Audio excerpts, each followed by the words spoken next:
I'm joined by Constable Blaine Stodolka, and we are talking about safe online shopping now that it's officially the Christmas shopping season, whether you like it or not. Let's talk about some things to keep in mind when people are logging on. What are some things to look for to make sure you're on a secure site?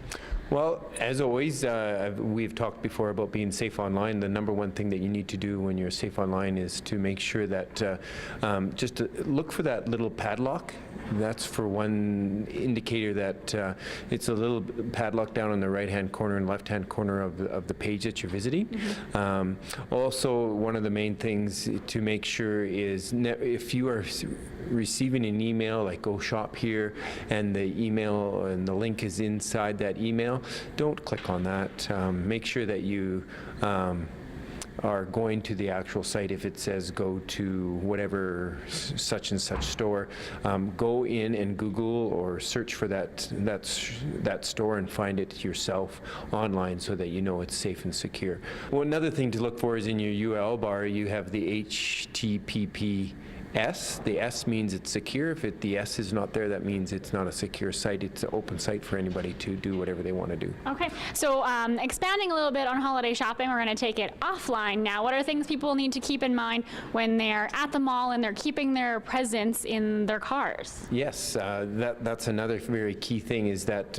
while you're inside doing your shopping, the bad guy is often outside in the parking lot doing his or her shopping as well. Mm-hmm. They're looking for the presents that the gifts or whatever you've purchased in your back seat. So the number one thing that I always like to say is to make sure those purchases are out of sight, out of mind kind of thing. Put them in the trunk, and if you don't have a trunk like an SUV or a minivan, they're often tinted, those windows. So what I usually recommend is that just covering up with a coat or a blanket or something. Again, they're not going to break into the vehicle on the chance that they might find something in there. But if it's out of sight, then it's generally a pretty safe way to do it. The number one thing to do is to make sure you lock your car. Yeah. Lock your vehicle, and then that way they can't get in and take your presents or your purchases away. One other thing too is I always like to remind people is that if you have a keyless entry, don't be opening your car from 1,000 yards away, because what happens? I'll ask you a question. What happens when you unlock with a remote? What happens to your car? It unlocks. It unlocks, but the lights?